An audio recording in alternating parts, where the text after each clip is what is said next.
በዩናይትድ ስቴትስ ፕሬዝዳንት ዶናልድ ትራምፕና በኢራን ፕሬዝዳንት ማሱድ ፔሼሽኪያን መካከል የሰላም ስምምነት ተደረገ። በዩናይትድ ስቴትስ ፕሬዝዳንት ዶናልድ ትራምፕና በኢራን ፕሬዝዳንት ማሱድ ፔሼሽኪያን መካከል የተፈረመው የመግባቢያ ሰነድ በመካከለኛው ምስራቅ ከየካቲት መጨረሻ ጀምሮ የቀጠለውን ጦርነት ለማቆም እንደሚያስችልም ተገልጿል። ይህ እርምጃ በዲፕሎማሲ ዓለም ውስጥ ከፍተኛ ትኩረትን ያስነሳም ሲሆን ከረጅም ዘመናት የግጭት ታሪክ ያላቸው ሁለቱ ሀገሮች ከአንድ ወገን ላይ መስማማታቸው እንደ ታሪካዊ ተስፋም ይታያል። ዋይት ሀውስ ይህንን ስምምነት በዲጂታል መልኩ መፈረሙን አረጋግጦ እንዳለ ቀደም ሲል በእሁድ ቀን የመጀመሪያ ደረጃ ክፍል እንደተፈረመ መግለጹ የሂደቱን በመጀመሪያ መካሄድ ያሳያል። ይህ ስምምነት በዲጂታል መልኩ መፈረሙ በዋይት ሀውስ ተረጋግጦ ሲሆን በመጀመሪያ ደረጃ የሆነው ክፍል ቀደም ብሎ በእሁድ ቀን እንደተፈረመም ተነግሯል። ሆኖም ይህ ስምምነት እውነተኛ የሰላም መነሻ ነው ወይስ የፖለቲካ ጊዜያዊ ውጤት ነው የሚለው ጉዳይ ከፍተኛ ክርክርን አስነስቷል። ባለሙያዎች ግን ይህንን ጉዳይ በጥንቃቄ እየተመለከቱት ነው። የዓለም አቀፍ ግንኙነት ተመራማሪዎች እንደሚሉት የዚህ ስምምነት መፈረም ብቻ ጦርነቱን አያቆመውም። የመሬት ላይ ያሉ የጦር ኃይሎች መመለስ፣ የክልል ወኪሎች ስምምነቱን መቀበልና የፖለቲካ ውይይቶች መቀጠልም እንደሚያስፈልግ ያስጠነቅቃሉ። አንዳንድ ባለሙያዎች ደግሞ ይህ እርምጃ እንደ ጊዜ መግዣ ስትራቴጂ በመግለጽ ሁለቱም ወገኖች ለውስጣዊ ፖለቲካ ወይም ለኢኮኖሚ ግፊት መቀነስ ሊጠቀሙበት እንደሚችሉም ይናገራሉ።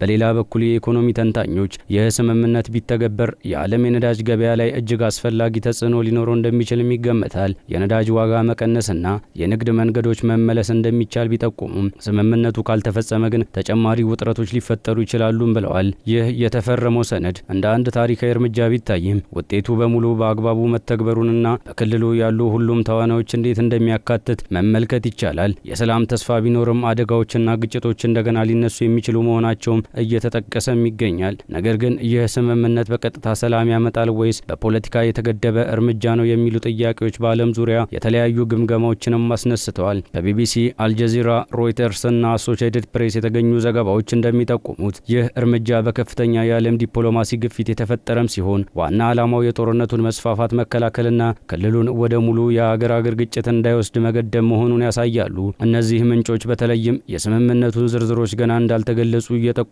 ሲሆን ይህ በተግባር እንዴት እንደሚተገበርም ጥርጣሬ እንዳላቸው ያሳያሉ።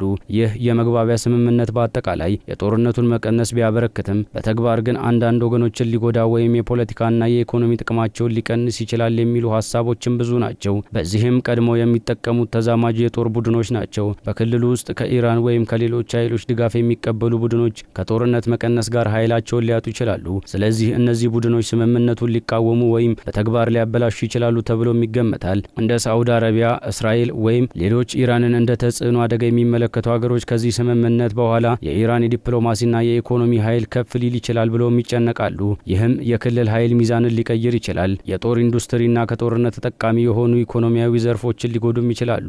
ጦርነቱ ሲቀንስ የመሳሪያ ሽያጭና የጦር ኮንትራቶች ሊቀንሱም ይችላሉ። ይህ ለአንዳንድ ኩባንያዎች ኢኮኖሚያዊ ኪሳራም ይሆናል። በሁለቱ ሀገሮች ውስጥ ያሉት የፖለቲካ ከፍተኛ ጠንካራ ቡድኖችንም ሊጎዳ ይችላል። እነዚህ ቡድኖች ግጭት እንደ ፖለቲካ መሳሪያ የሚጠቀሙም ስለሆነ ሰላም ሲመጣ የተጽዕኖ ኃይላቸውም ሊቀንስ ይችላል። አንዳንድ የነዳጅ ኤክስፖርት ሀገሮችና ኩባንያዎችም ሊጎዱ እንደሚችሉ እየተገለጸ ይገኛል። ግጭት ሲቀንስ የነዳጅ ዋጋ ሊወርድ ይችላል። በሌላ በኩል ግን ባለሙያዎች የሚያስጠነቅቁት አንድ ነገር አለ።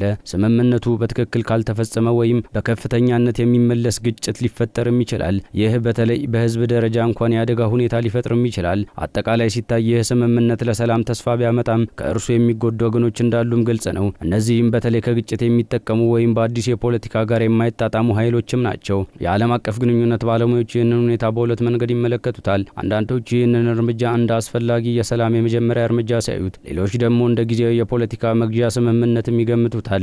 ይህ ስምምነት ህጋዊ ግዴታ አለው ቢባልም የተግባር እርምጃ ካልታከለበት የሚገኘው ውጤት የተገደበም ነው። በተለይ በመሬት ላይ ያሉ የጦር ኃይሎች፣ ተዛማጅ የግልል ቡድኖችና የውጭ ኃይሎች ድጋፍ ሁኔታ ካልተቀየረ ሰላም ማረጋገጥ እጅግ አስቸጋሪ ነውም ብለዋል። በአሜሪካ የፖለቲካ ትኩረት በምርጫ ወቅት ወይም በውጭ ፖሊሲ ላይ የተመሰረተም ሲሆን በኢራን ደግሞ የኢኮኖሚ ግፊትና የዓለም ቅጣቶች ምክንያት የውይይት ፍላጎት እንዲጨምር አድርጎትም ይታያል። እንዲሁም ባለሙያዎች ይህንን እርምጃ የግፊት ተጽዕኖ ውጤት በማለትም ይገልጹታል። ከኢኮኖሚ አንጻር ይህ ስምምነት በዓለም ገበያ ላይ ትልቅ ተጽዕኖ ሊኖረው ይችላል። በነዳጅ ገበያው በመካከለኛው ምስራቅ ያለውን ሁኔታ በቀጥታ የሚያዳብር ሲሆን የጦርነት መቀነስ የዋጋ መረጋጋትን ሊያመጣ ይችላል። እንደ ብሉምበርግና ፋይናንሻል ታይም ያሉ የኢኮኖሚ ምንጮች የሚጠቁሙት ይህ ሁኔታ በተግባር ሲፈጸም ብቻ ነው የሚሰራው እንጂ በወረቀት ላይ ካለ ምንም ጥቅም አልባ እንደሆነ ይናገራሉ።